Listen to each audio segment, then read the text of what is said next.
అందరికీ నమస్కారం అండి. మా ఊరెత్తు కబుర్లకు స్వాగతం సుస్వాగతం.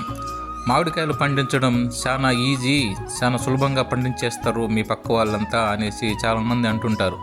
కానీ వాళ్ళకెవరికి తెలియని విషయం ఏమిటంటే మామిడికాయలు పండించడం చాలా కష్టం అండి. ఎందుకంటే దుక్కి దున్నడం దగ్గర నుంచి మొత్తం డబ్బులతో కూడిన వ్యవహారమే ఇది. చూడండి, ఇక్కడ దుక్కి దున్నడం తర్వాత మామిడి చెట్లకు మందులు కొట్టుకోవాలి. మందులు కొట్టలేదంటే పూతలు కానీ పిందెలు కానీ సరిగ్గా రావు. చీడపీడల నుంచి కాయలను పిందెలను రక్షించుకోవాలంటే మందులు స్ప్రే చేయాల్సిందే తప్పకుండా.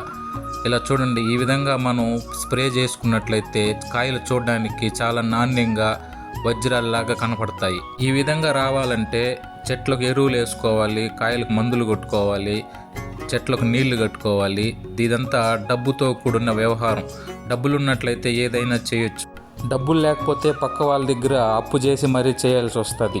అన్ని చేసి మళ్ళీ ఆ కాయలు ఏమన్నా బాగా అమ్ముతుందంటే అది అమ్మకపోగా లాస్ట్ ఇయర్ చూడండి, కాయలు సరిగ్గా అమ్మకపోవడంతో నడి రోడ్డుపై ఇలా అన్లోడింగ్ చేయాల్సిన పరిస్థితి ఏర్పడింది మాకు రైతులకి.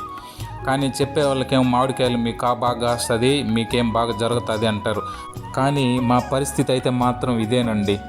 అందరూ అనుకున్నట్టుగా మామిడి రైతులు బాగా జరుగుబాటలు అనుకుంటే మాత్రం చాలా పొరపాటే.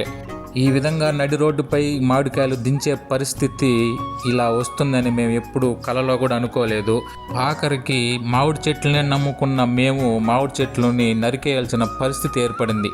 ఎందుకంటే సరిగ్గా మామిడికాయలు అమ్మవు, తీసుకెళ్ళి నడి రోడ్డుపై దించేయడం కంటే ఈ మామిడి చెట్లను నరికేసి ఏదైనా వ్యవసాయం చేసుకుందాని ఉద్దేశంతో వీటిని నరికేయడం జరిగింది. కనీసం ఈ సంవత్సరం అయినా మామిడికాయలు బాగా అమ్మతాయి అనుకుంటే ఇంతలో ఆ యుద్ధం ఏదో వచ్చిందంట అడ్డం. అప్పుడే చెప్పుకుంటున్నారు జనాలంతా ఈసారి కూడా మామిడికాయలు బాగా అమ్మవనేసి. ఈసారి మామిడికాయలు అమ్మే టయానికి ఆ యుద్ధాలన్నీ ఆగిపోయేసి మామిడికాయలు బాగా అమ్మి రైతు లాభసాటిగా ఉండాలని కోరుకుంటున్నాను. ఈ వీడియో మీకు నచ్చినట్లయితే లైక్ చేయండి, షేర్ చేయండి, సబ్స్క్రైబ్ చేసుకోండి. Thanks for watching.